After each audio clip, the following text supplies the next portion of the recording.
चाचा टीवी। क्योंकि बहू झूठ नहीं बोलती। सुधा और राकेश के 3 बेटे थे।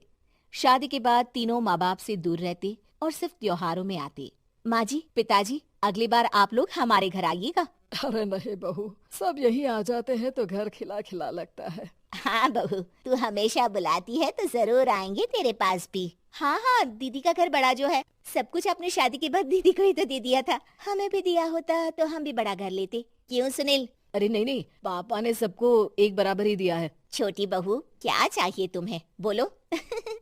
वो आपके सोने की चेन वाली घड़ी है ना, वो अगर आप मुझे, तभी वहाँ मजली बहू भी आ जाती है। और मुझे ना आपका मंगलसूत्र कितना लंबा, सुंदर और भारी भी है। अरे हाँ हाँ, तुम दोनों को ही दूंगी बहू, चिंता न करो। चलो अब खाना लगाओ, खाना खाया जाए। सभी मिलकर खाना खाते हैं कि पड़ोसन आ जाती है।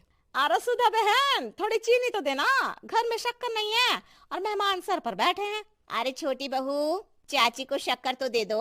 अरे मछली दीदी, आप दे दीजिए ना, मैं यहाँ कम आती हूँ तो मुझे पता ही नहीं है कि सासू माँ सारी चीजें कहाँ रखती है। और तुम मैं कौन सा यहाँ रोज शक्कर फाँकने के लिए आती हूँ, मुझे भी नहीं है पता। तभी बड़ी बहू हाथ में चीनी की कटोरी लेकर आती है। चाची, शक्कर आप लोगों का बड़ा सहारा है माँ जी और पिताजी को, वरना हम लोग तो यहाँ रहते ही नहीं। आप जैसे पड़ोसी हैं तो हम निश्चिंत है। और जीती रहे बहू, अब तो ये घर पड़ोस कम परिवार ज्यादा लगता है।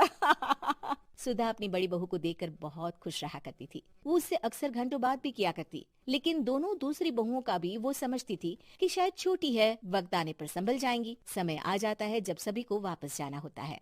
माँ जी, हम लोगों की फ्लाइट पहले है, हमें इजाजत दे। वो सास के गले लगकर चली जाती है। थोड़ी देर बाद छोटी बहू कहती है, माँ जी, मैं ना ये सोफे के कवर और चादरें ले जा रही हूँ, यहाँ तो ऐसी ही पड़ी रहेंगी। हाँ हाँ बहू, ले जा, और कुछ चाहिए तो बोल। और तो चाहिए बहुत कुछ, पर चलिए कोई बात नहीं, अगली बार ले जाऊंगी मैं। ऐसे ही मंजली बहू भी घर का बहुत सारा सामान ले जाती है। सभी के जाने के बाद सुधा राकेश से कहती है, घर कितना सूना लग रहा है ना। हाँ, और खाली भी। तुम्हारी दोनों बहुएं सब बटोर गई।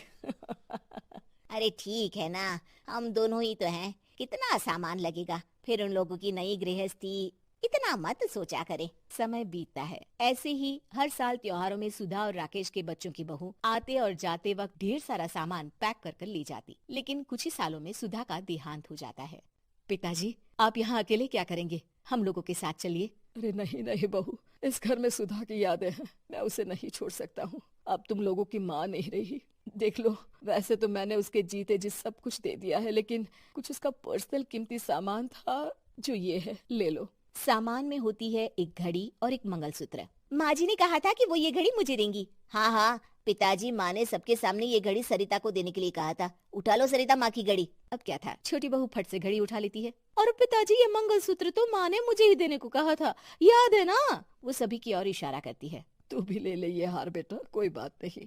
मंजली फटाक से हार उठा लेती है। ससुर बड़ी बहू की तरफ देखते हैं। तुझे क्या दूं बेटा? पिताजी, माँ ने एक चीज मेरे लिए भी रखी है। सभी के कान खड़े हो जाते हैं कि आखिर सास ने क्या रखा होगा बड़ी के लिए। अरे माँ जी तो दीदी से प्यार भी ज्यादा ही करती थी, हमेशा उनसे बात किया करती। जरूर कोई बड़ी और अपनी प्रिय चीज दी होगी दीदी को। और देख लेते हैं ना, वरना तो हम भी बराबर का बंटवारा करेंगे।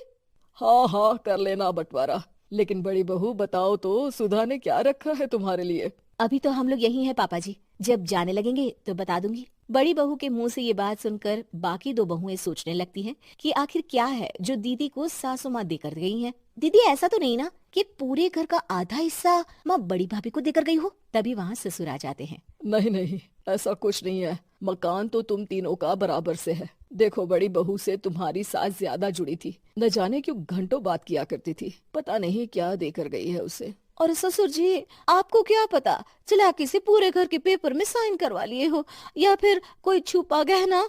आखिर मकान पूरा तो आपने सासू माँ के नाम ही कर रखा था ना। अब घर में ये सस्पेंस बन जाता है कि आखिर बड़ी बहू क्या लेकर जाएगी। फिर वो दिन भी आ जाता है जब बड़ी बहू के जाने का समय हो जाता है।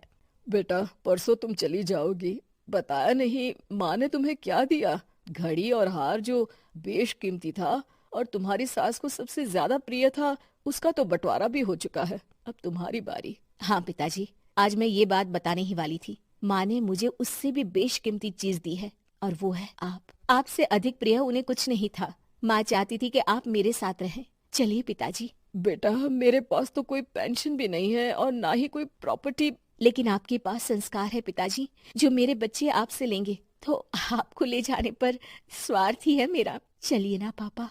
सभी के सामने पिताजी बड़ी बहू और बेटी के साथ उनके घर चले जाते।